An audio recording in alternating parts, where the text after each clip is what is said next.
let's talk about the pros and cons of vacationing in Cabo with your best players. It's not all the players, it's your best players. And obviously, it's highly irregular. Let's start with the pros. What are they? I think you get to show your humanity to your players, right? So, like, did we work best for teachers that we feared? Some kids did, but some kids did better when they were inspired or when the teacher was endearing. I think Shanahan, there's a likability factor to Shanahan that I'm sure comes through to a lot of those players. And also, I think it gives him an ability to kind of make them more than just players. They're like players and roster and team consultants. And I'm not saying they're talking football all the time, because I don't believe that's the case. But I think you change the venue, you get away from the facility. Now I see you in a different light around your kids, around your wife, having a cocktail on a boat, whatever it is. And I think it's like when then you MF me and tell me that my film stinks, Debo.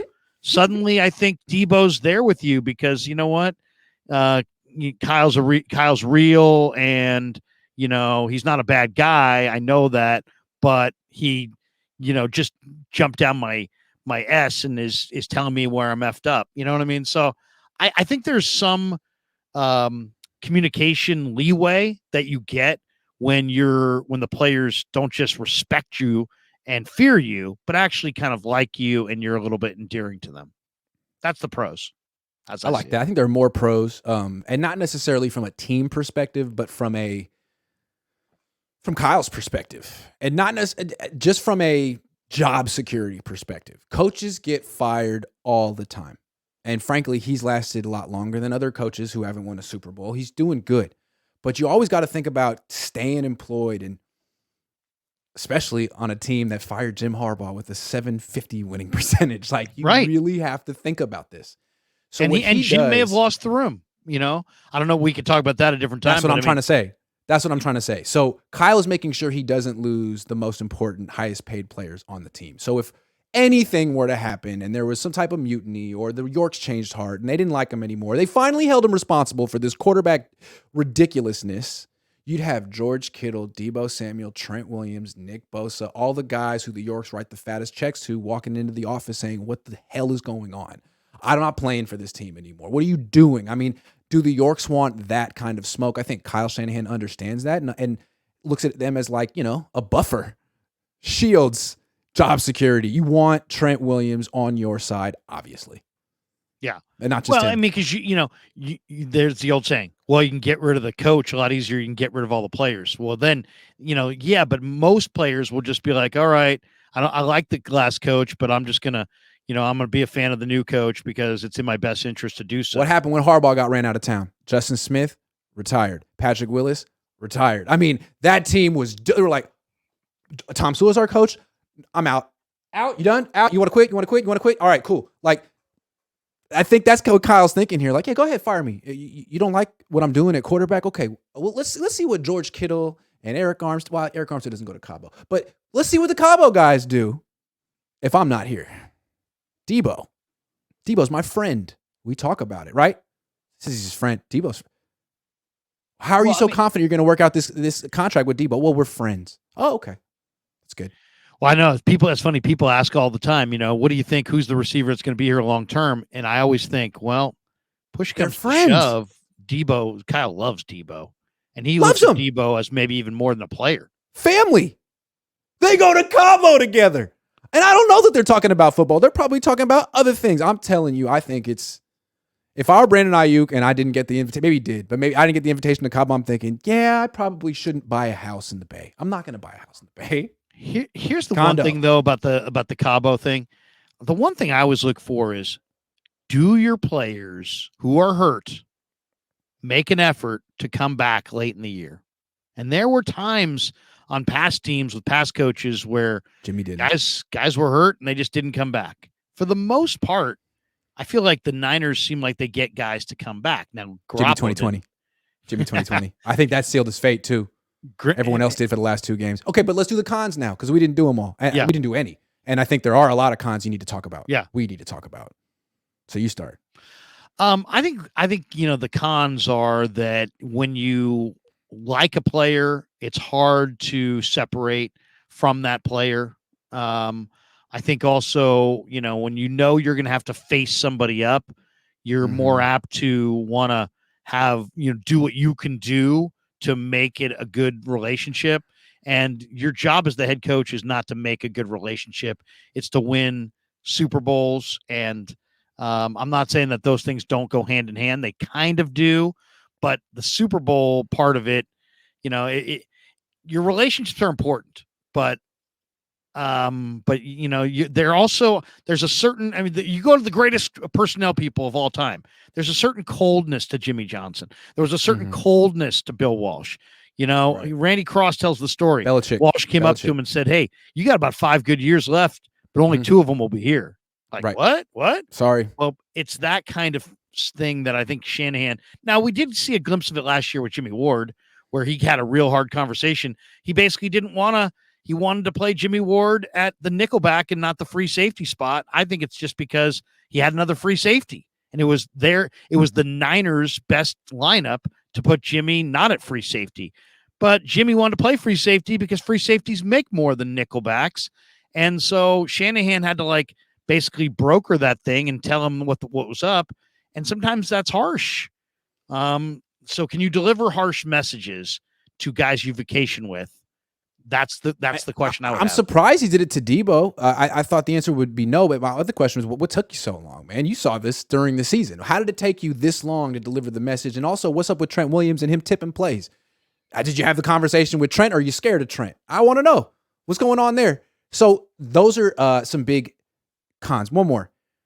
I've heard people that really believe in Kyle. Rich Eisen, Colin Cowherd. I've heard Colin Cowherd say this, that Kyle is the next Bill Belichick. Go back and look at Belichick's time in Cleveland. And he is the next Bill Belichick. He's not a defensive guy, but he's just as smart on offense and the same kind of dour personality, kind of lack of charisma and perceived negativity. Same exact thing. I've heard him say that.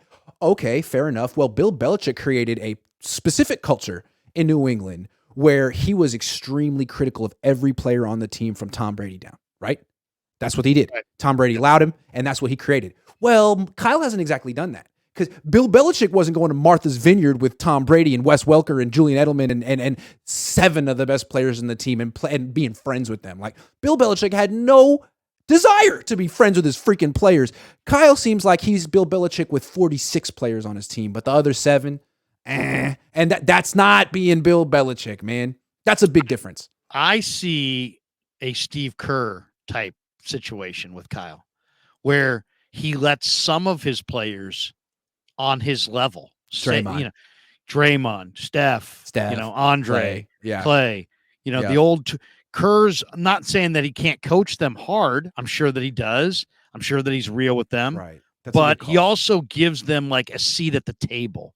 And I think that's fair. I don't know. But in Kerr's defense, he's treating them like champions. That's true. No one in Cabo's a champion, including Kyle. There's a difference, but you're right, dude. He sees himself as Steve, and he sees that crew as the group of champions, but they're not, and it bugs me that they look at themselves that way. I don't think Harbaugh had any player that he exalted to the status that Kyle probably holds for his, let's say, top tier. I don't know how many guys we're talking about. 6, 10. I'm sure whatever. Harbaugh had endless respect for Patrick Willis and Frank Gore, but he wasn't trying to be buddies with them. Hey, Frank, let's go to Mexico. I don't think they had a say. Draymond has a say on who the Warriors are going to draft. I think there's, I'm not saying the Niners ask their players who to draft, but I just think that their player committee is who he communicates with and who I don't want to say favors, but who he considers it. I think he's keenly aware that you have to keep the locker room on your side, and that's his way of doing it, is by empowering them and giving them more of a seat at the table than most players get. That's true. And he's also aware that he has the stigma of being like a nepotism guy, like I do, and he's worked well against that. And when people say like, oh, he doesn't deserve his job or he's not a real leader, he's not a real head coach, people always counter with, then why do all his players like him? Why do so many of his players like? That's a good call. I mean, people don't have anything nice to say about Josh freaking McDaniels. So that's a big difference between those two. But just having, your 6 most highly paid players in your pocket or on your side doesn't necessarily make you the next Bill Belichick or a champion. Well, I mean, like or Steve Kerr. I mean, Bill Walsh was as good a coach as there was, and you could talk to your dad about this. The Niners under Walsh would have at least 1 game, sometimes 2 games every year at home, usually in September, where they just rolled their jocks out and were like, they were flat as hell. I mean, unbelievably flat in early season games at home under Walsh, many years there.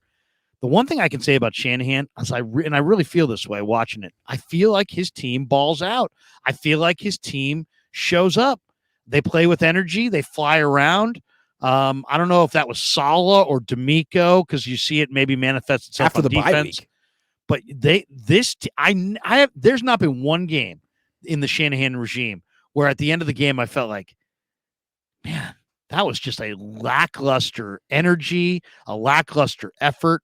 I do feel like his teams bring energy, and that to me is part of the game. His defenses bring energy, and I think that's why I feel like one reason that D'Amico and sure, but I feel like one reason like D'Amico and Saleh got hired as head coaches so quickly is because they get a lot of credit for this team. I mean, the defense is better than the offense. Kyle has nothing to do with the defense other than recommending that they take defensive players. Like that's almost like a co-head coach on that side of the ball, and the Niners sort of win and lose based on how that side is doing. So anyway, that's sort of a tangent, but no pressure, Steve. Keep it going. Wilks, I'm talking about. Yeah, and Wilks, by the way, when I asked Wilks the question this week I said, what's this defense on the back end going to look like differently than the D'Amico defense or the Saleh defense? Fewer explosives. And I thought for sure he would have taken like the high road and be like, hey, they were number one against the run, number one overall, and we just hope to keep that rolling. No, it was like this team gave up too many explosive plays last year. This team did not come away with enough interceptions last year. We need to improve in these categories. And it's like it was almost like we were hearing what he told Lynch and Shanahan and Peters to get the job. Like, I can improve it. I respect it. You guys are here, he's right. Man, I can take you here. They gave up way too many explosive plays last year for a defense that was supposed to be the best in the league. So I'm with you on that. Drewbert89 says, picture a bee that bumps into every part of the window except the open part. That's how I feel as a fan. Stoked when it finally flies through. The bouncing bee. I like that. Tyler Caressley says, Larry, do you think the Niners are too sentimental? No, I don't. I mean, I really don't think there's room in football for sentimentality. I really don't. I agree with that. I don't really think there's any room for it. They really like keeping this team together. They really don't want to break up the team. Who's the player who you could say, it's very popular to keep him, but he really is not that effective? Like if they had Kyle Juszczyk. Okay, but I mean, Kyle Juszczyk's a Pro Bowl football. I was going to say, like, if they had brought Robbie Gould back this year. Okay. Then Robbie had been kind of ordinary in the mid-range. For all of his adoring fans. Yeah, because like, hey, you know what? We like Robbie, and but they didn't. They brought in the rookie with the thunder leg, and we'll see if it all works out. So I don't know. Thunder leg Moody. What a boom! What'd you have on that punt? That field goal? 63. Some people thought it was 58. I had 63. Either way. That's 60, but either way. I just thought it was funny. The day before he missed a 38-yarder, and the Niners were like, okay, we're going to change this narrative, right? You kicking a 63-yarder today? All right, cool. Let's do it. Yeah. And it was good. It would have been good from like probably 70. I didn't know he could do that. Shout out to Jake Moody. That's impressive.